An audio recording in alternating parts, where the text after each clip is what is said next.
இங்க நிறைய பேர் சிவனை வழிபடுறாங்க, ஓம் நமச்சிவாயன்னு சொல்றாங்க. ஆனா உண்மையாவே சிவனை புரிஞ்சுக்கிட்டாங்களான்னு கேட்டீங்கன்னா கண்டிப்பா கிடையாதுங்க.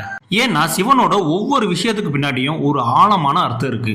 இன்னைக்கு நம்ம பார்க்க போறது சிவபக்தர்கள் கண்டிப்பா தெரிஞ்சிருக்க வேண்டிய ஒரு 9 ரகசியங்களை தான் சொல்ல போறேன். நீங்க சிவபக்தரா இருந்தீங்க அப்படின்னா கண்டிப்பா இந்த வீடியோவை ஸ்கிப் பண்ணாம பாருங்க.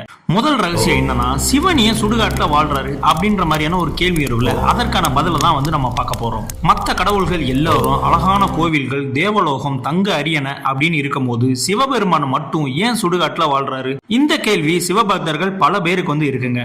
உண்மையை சொல்ல போனா இதுலதான் சிவனோட மிகப்பெரிய தத்துவமே அமைஞ்சிருக்கு. மனுஷன் இந்த உலகத்துல பிறக்கிறான், பணம் சம்பாதிக்கிறான், பெரிய வீடு கட்டுறான், பதவி புகழ் எல்லாம் சேர்க்கிறான். ஆனா கடைசியில என்ன ஆகுது? ஒரு நாள் அதே உடம்பு சுடுகாட்டுல சாம்பல் ஆயிடுது. அதனால தான் சிவன் சுடுகாட்டுல இருக்காரு.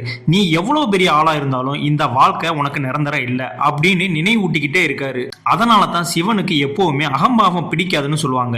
ஏன்னா இறப்புக்கு முன்னாடி இந்த உலகத்துல எல்லாருமே சமந்தாங்க. ரெண்டாவது ரகசியம், சிவன் உடம்புல ஏன் சாம்பலை பூசி நீங்க பாத்திருக்கீங்களா? சிவன் உடம்பு முழுக்க வெள்ளை சாம்பல். இது சாதாரணமான விஷயம் இல்ல. சுடுகாட்டுல எரிஞ்ச உடம்போட சாம்பல்னு புராணங்கள்ல சொல்லிட்டு இருக்காங்க. இதுக்கு அர்த்தம் என்னன்னா, இந்த உடம்பு ஒரு நாள் சாம்பலாக போகுது.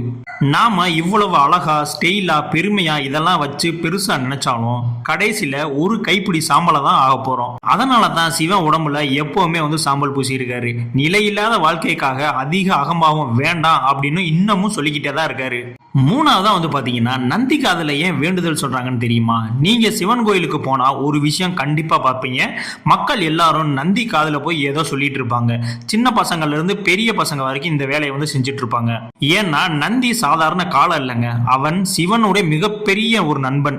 சிவன் எப்போதும் தியானத்துல இருப்பாரு. அதனால நம்ம வேண்டுதலை நந்தி கிட்ட கொண்டு போனா நந்தி கண்டிப்பா அதை சிவபெருமான் கிட்ட கொண்டு போய் சேர்ப்பாரு. ஒரு உண்மையான பக்தன் அவன் மனசு எப்பவும் இறைவன் கிட்டேயே இருக்கணும் அப்படின்றதுக்கு அடையாளம் தான் நம்மளுடைய நந்தி. பல பூக்கள் இருக்கும்போது ஏன் சிவனுக்கு மட்டும் வில்வையில இவ்வளவு ஸ்பெஷல்? இதுக்குள்ளயும் ஒரு ரகசியம் இருக்கு. அந்த 3 இலையில இருக்கிற அந்த 3 பகுதி தான் சிவனுடைய 3 கண் அப்படின்ற மாதிரி சொல்லப்படுது. அது இல்லாம படைத்தல், காத்தல், அழித்தல், இந்த 3 சக்தியையும் அது குறிக்குது. அதனால தான் ஒரே ஒரு வில்வ இலையை வச்சு சிவனுக்கு பூஜை செஞ்சாலே அது மிகப்பெரிய பூஜைக்கு சமம் அப்படின்ற மாதிரி இன்னமும் சொல்லப்பட்டுட்டு வருது. அது மட்டும் இல்லாம வில்வ மரம் ரொம்பவுமே புனிதமான மரம்னு பழைய சாஸ்திரங்களும் இன்றளவும் சொல்லப்பட்டுட்டு தான் இருக்கு. அஞ்சாவது, சிவன் கழுத்து ஏன் நீளமாச்சு? இது சிவனோட ரொம்ப பவர்ஃபுல்லான கதைங்க. தேவர்கள் அசுரர்கள் இருவரும் சேர்ந்து பார்க்கடல்ல கடைஞ்சாங்க. அப்போது அமிர்தம் வரும்னு நினைச்சாங்க. ஆனா முதல்ல வந்தது ஹாலஹால விஷம். அந்த விஷம் அவ்வளவு கொடூரம், உலகத்தையே அழிச்சிருக்கும். அப்ப எல்லாரும் பயந்து ஓடுறாங்க. யாரும் அந்த விஷத்தை தடுக்க முடியல. அந்த நேரத்துல சிவன் முன்னாடி வந்தாரு. உலகத்தை காப்பாத்த அந்த விஷத்தை முழுசா அவரே குடிச்சாரு. ஆனா அதை வயிற்றுக்குள்ள போக விடல. கழுத்திலே பாத்தீங்கன்னா தடுத்து நிறுத்திட்டாரு. அதனாலதான் அவருடைய கழுத்து நீளமாச்சு. அதுக்கப்புறம் தான் நீலகண்டன்னே அவருக்கு ஒரு பேர் வந்துச்சு. இதுல இருந்து நம்ம என்ன பாடம் கத்துக்கலாம்னா, உண்மையான பெரியவன் தன்னுடைய வலியை விட மத்தவங்களுடைய நிம்மதி தான் பெருசா நினைப்பான் அப்படிங்கறதுதான். ஆறாவது, சிவன் ஏன் பாம்பு அணிகிறாரு?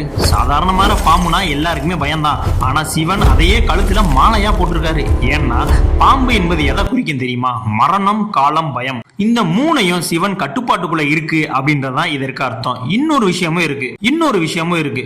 பாம்பு என்பது எப்பவுமே விழிப்புணர்வோட இருக்கும். தூங்குற மாதிரி இருந்தாலும் அது அலர்ட்டா தான் இருக்கும். அதே மாதிரி மனுஷன் வாழ்க்கையில எப்பவும் ஒரு விழிப்பா இருக்கணும் அப்படின்றதுக்காக தான் சிவன் அந்த பாம்பை அவருடைய கழுத்திலேயே போட்டிருக்காரு.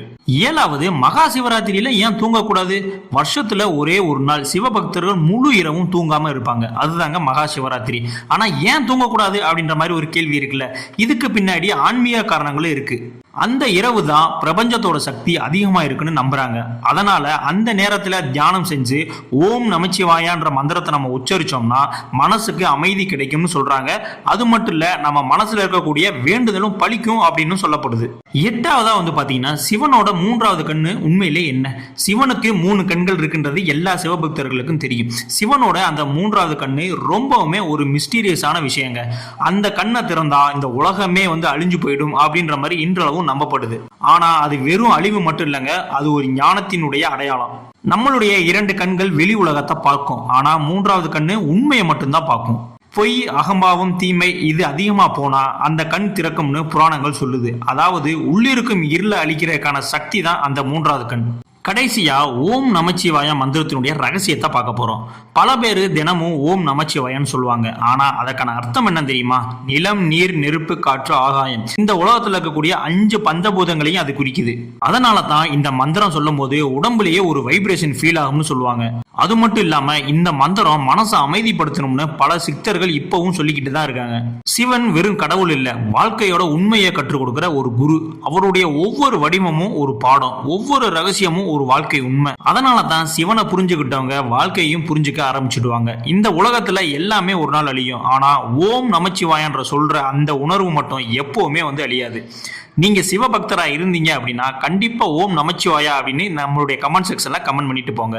இது மாதிரி சிவன் ரிலேட்டடான வீடியோ வேணும் அப்படின்னா கண்டிப்பா பார்ட் 2 போடுங்க. அதற்கான வீடியோவும் நான் கிரியேட் செஞ்சு போடுறேன்.